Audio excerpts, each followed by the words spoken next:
नमस्कार। Hindi dictation YouTube channel पर आप सभी का स्वागत है। 5 सेकंड्स में रेडी हो जाइए डिक्टेशन लिखने के लिए। राष्ट्रीय राजधानी क्षेत्र यानी एनसीआर के बारे में आम धारणा यही है कि इसमें शामिल इलाकों में कानून व्यवस्था की स्थिति देश के बाकी क्षेत्रों के मुकाबले बेहतर होगी, मगर आए दिन की खबरों से यही लगता कि आपराधिक प्रवृत्ति के लोगों को पुलिस या कानून का खौफ नहीं है और इस मामले में एनसीआर कोई अपवाद नहीं है।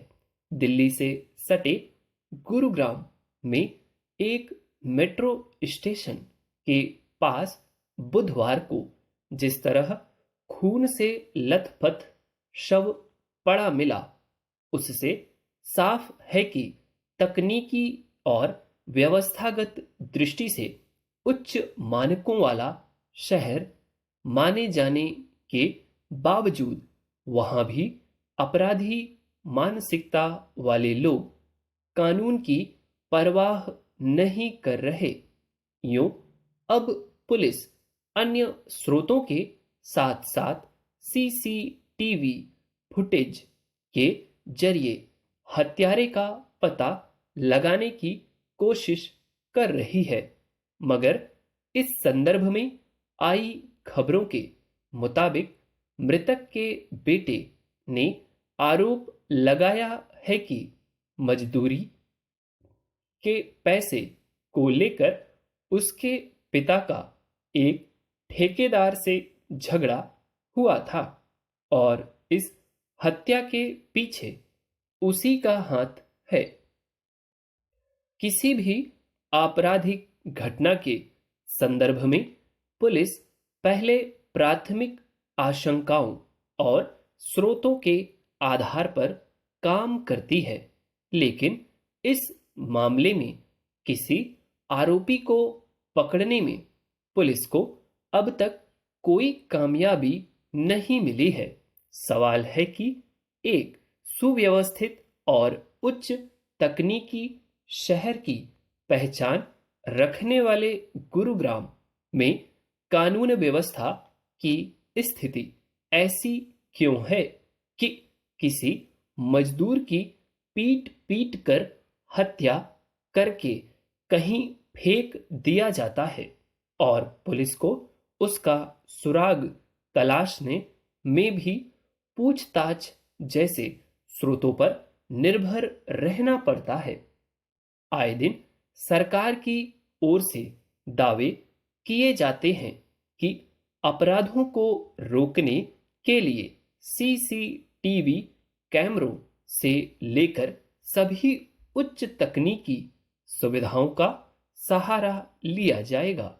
हकीकत यह है कि अक्सर ऐसी खबरें आती रहती हैं जिनमें किसी जघन्य अपराध को अंजाम देने के बाद अपराधी फरार हो जाते हैं और उसे खोज निकालना पुलिस के सामने एक बड़ी चुनौती होती है।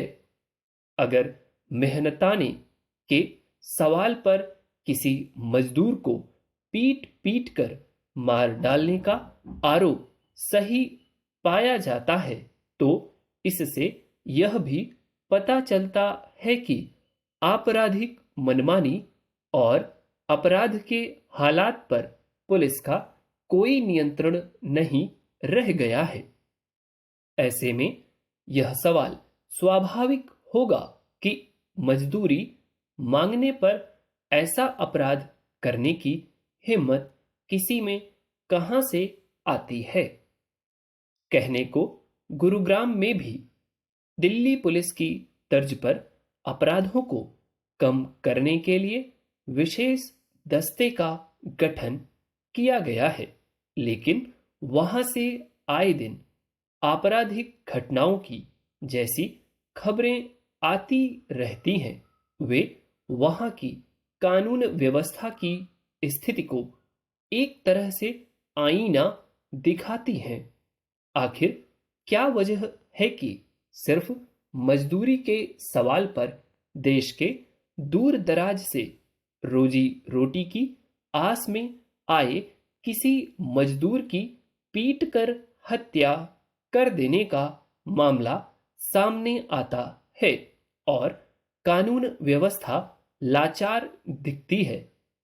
ज्यादा दिन नहीं हुए जब गुरुग्राम के ही जल विहार इलाके में लाठी डंडों से लैस नकाबपोश अपराधियों ने एक युवक की सरेआम पीट पीट कर हत्या कर दी थी। करीब 3.5 साल पहले के आंकड़ों के मुताबिक गुरुग्राम हरियाणा में सबसे ज्यादा अपराध वाले शहरों में शुमार था। संभव है कि अपराधों पर काबू करने के लिए प्रयास किए जाते हों, लेकिन इस तरह के प्रयासों की सार्थकता इस बात पर निर्भर है कि हत्या और बलात्कार जैसे जघन्य अपराधों को अंजाम देने के बारे में सोचने वालों के भीतर कानून व्यवस्था और पुलिस का खौफ हो। उम्मीद है डिक्टेशन आपने बहुत अच्छा लिखा होगा। स्पीड बहुत नॉर्मल थी। ठीक है, मैं उम्मीद करता हूँ आपने लिखा होगा। ठीक, जो आपको डिफ़िकल्ट टर्म लगे या कुछ आपको फ्रेज मिल जाए इससे, आप उनको फाइंड आउट कीजिए और उनकी आउटलाइंस बना के अलग से खूब प्रैक्टिस करिए। ठीक, बस इन्हीं सब बातों के साथ चैनल पे यदि आप नए हैं तो आपको पता ही है सब्सक्राइब करना है, और हाँ रेगुलर हैं तो आप सजेशन भी दे सकते हैं कि और क्या इंप्रूवमेंट हो सकती है, क्या चाहिए आपको, इसके बारे में भी आप बता सकते हैं। ठीक, लाइक बटन दबाएंगे तो बहुत अच्छा लगेगा और दूसरे साथियों को भी प्रोत्साहन मिलेगा। That's all, thank you.